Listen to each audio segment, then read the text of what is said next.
தமிழ்நாட்டுல தேர்தல் பிரச்சாரத்தை முதலமைச்சர் ஸ்டாலின் 3வது கட்டமா நடத்திட்டு இருக்கிறார். திருவண்ணாமலையில நடந்த கூட்டத்துல புதுசா ஒரு அறிவிப்பை விட்டிருக்காருங்க. உங்களுடன் ஸ்டாலின் முகாம் நடத்துற முதலமைச்சரா இருந்த எடப்பாடி பழனிசாமி தடுக்க பார்த்தாரு அப்படின்னு சொல்லியிருக்காரு. இனிமே அந்த திட்டம் ஆண்டுதோறும் நடத்தப்படும்னு அறிவிச்சிருக்காரு. முடிஞ்சா எடப்பாடி பழனிசாமி தடுத்து நிறுத்தட்டும்னு சவால்லாம் விட்டிருக்காரு. வேதனைகளால நிரம்புறதுதான் பழனிசாமியினுடைய ஆட்சி.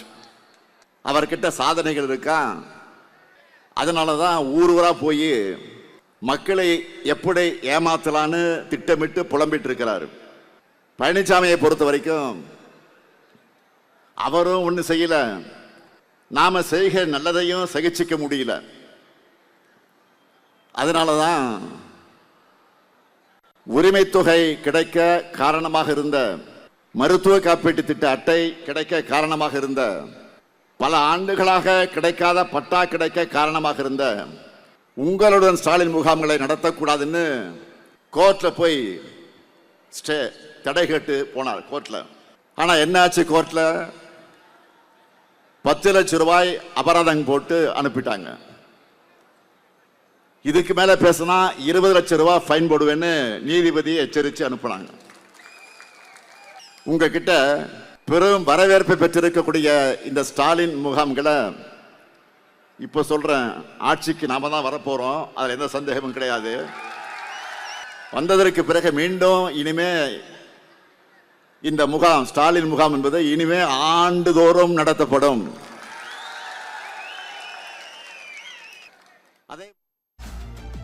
எடப்பாடி பழனிசாமி மக்களை ஏமாத்த பாக்குறாரு அப்படி இப்படின்னு முதலமைச்சர் சரமாரியான குற்றச்சாட்டெல்லாம் வச்சாரு.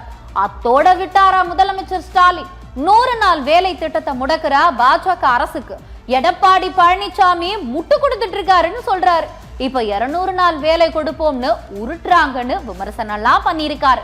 பாஜகவோட கூட்டணி இல்லைன்னு சொன்ன எடப்பாடி பழனிசாமி பச்சோந்தியா மாறி இப்போ கூட்டணி வச்சிருக்காருன்னு போட்டு தாக்கியிருக்காரு.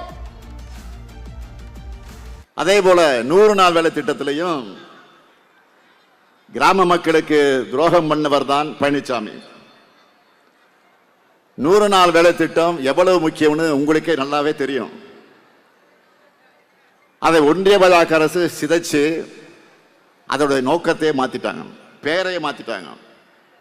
அந்த பேரை சொல்ல நினைச்சா கூட வாயில நுழையாது. 100 நாள் வேலைக்கான சம்பளம் போடல,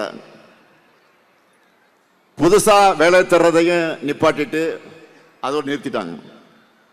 ஆனா விஞ்ஞானி சயின்டிஸ்ட் பழனிசாமி இது பத்தி என்ன பேசினா தெரியுமா? இனி 200 நாள் வேலை கிடைக்க போகுதுன்னு பெரிய உருட்டா உருட்டினாரு. 100 நாள் வேலைய ஒழுங்கா தராம இருக்கக்கூடிய பாஜக அரசு இப்போ 200 நாள் வேலை கொடுத்து அப்படியே அறுத்து தள்ளிடுவாங்களாம். பாஜகவோட ஏமாற்று திட்டத்திற்கு அடிமையாக இருக்கக்கூடிய பழனிசாமி முட்டு கொடுத்ததை பார்த்து டெல்லி பார்லிமெண்ட் ஆடி போச்சு. இப்படித்தான் பாஜக அரசே வாபஸ் வாங்கிக்கிட்ட 3 வேளாண் சட்டத்துக்கும் முரட்டு முட்டு கொடுத்தார் டெல்லியினுடைய முரட்டு அடிமையான பழனிசாமி. முதலமைச்சர் மு.க. ஸ்டாலின் எடப்பாடி பழனிசாமி பச்சோந்தி அடிமை முட்டு கொடுக்கிறாரு இப்படின்னு பல விஷயங்களை பேசி பிரச்சாரத்துல ஈடுபட்டார். இவர் இப்படி பிரச்சாரம் பண்ண எடப்பாடி பழனிசாமி சும்மா இருப்பாரா? அவரு திமுக ஆட்சியையும் ஸ்டாலினையும் எப்படியெல்லாம் விமர்சனம் பண்றாரு வாங்க பார்க்கலாம். திமுக ஆட்சியில வியாபாரிங்க மிரட்டலுக்கு ஆளாகிறாங்க அப்படின்னு சொல்லி இருக்காரு. பணம் கேட்டா அடிச்சு உடைக்கிறாங்கன்னு எடப்பாடி பழனிசாமி கடுமையா விமர்சனம் பண்ணிருக்காரு.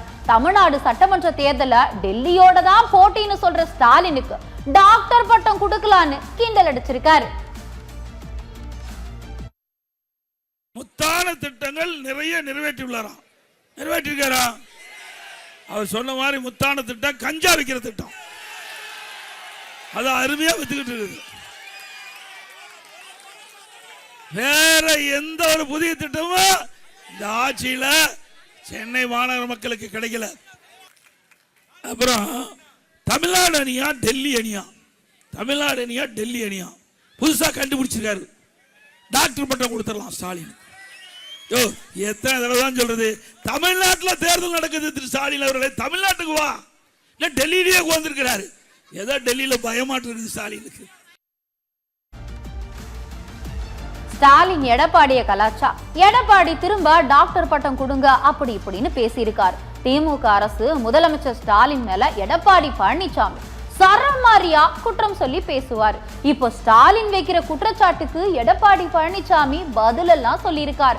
பச்சை போய் பேசுற பழனிசாமி அப்படி இப்படின்னு ஸ்டாலின் வைக்கிற விமர்சனத்துக்கு எல்லாம் இபிஎஸ் பதில் சொல்லியிருக்காரு. அதை நீங்களே பாருங்களேன். திமுக ஆட்சியில் வறட்சி வந்ததா, வெள்ளம் வந்ததா, புயல் வந்ததா, கொரோனா வந்ததா? ஒன்னும் வரல. அப்படி வந்திருந்தா அந்த முதலமைச்சரே காணாத போயிருப்பார். இவர் அந்த கொரோனாவிலேயே போயிருப்பார். இன்னொன்னு சொல்றாரு, பச்சை பை பழனிசாமி. நான் பொய்யா என்ன வரைக்கும் பேசிட்டு இருக்கிறேன். அவருக்கு அப்படி தோன்றுறது, நான் என்ன செய்யறது? உண்மை பேசுனா அவருக்கு உரைக்குது, பதறாரு.